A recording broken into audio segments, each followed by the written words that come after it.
श्री गिरिराज धरण की जय, श्री बाल कृष्ण लाल की जय, श्याम सुंदर श्री यमुनी महारानी की जय, श्री वल्लभाधीश की जय, श्री गुसाई जी परम दयाल की जय, श्री गुरुदेव की जय, लाडले लाल की जय, आज के आनंद की जय। कृष्ण दर्शन सोते की बारी, कृष्ण दर्शन सोते की बारी, कृष्ण दर्शन सोते की बारी, कृष्ण दर्शन सोते की बारी, बार बार करने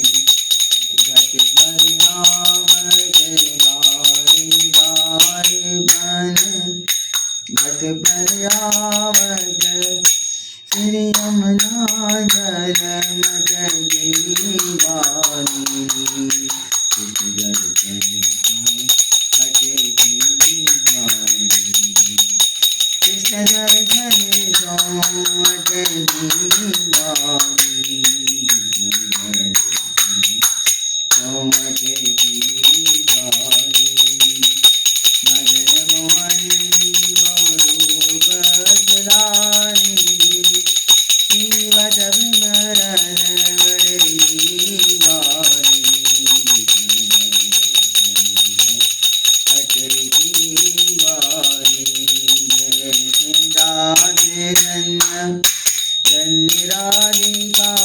कृष्ण राधे धन्य धन्य राधिका, लोक लाज सब बदली वाली,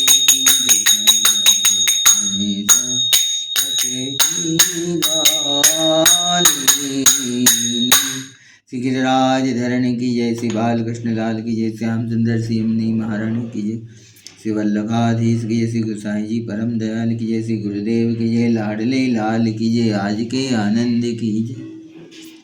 पुष्टि मार्गी बड़ा ही अलौकिक संप्रदाय है। इसमें ठाकुर जी को जब श्रृंगार के दर्शन करते हैं स्नान करा के, और ठाकुर जी को नवनीत नए नए श्रृंगार धरा करके उनके समक्ष इस पद को गाने से सभी मनोकामनाएं पूरी होती है। ग्वालिनी कृष्ण दर्शन सोट की, जो कृष्ण की प्रिया थी ग्वालिनी, वो नित्य प्रति ठाकुर जी का दर्शन करने के लिए अटक जाती थी, उनके सारे कार्य छोड़ दी थी। इसलिए ठाकुर जी के अगर श्रृंगार के दर्शन खुलते हैं तो हमारे जीवन में निश्चित रूप से बहारें आने लगती हैं। जय श्री कृष्ण।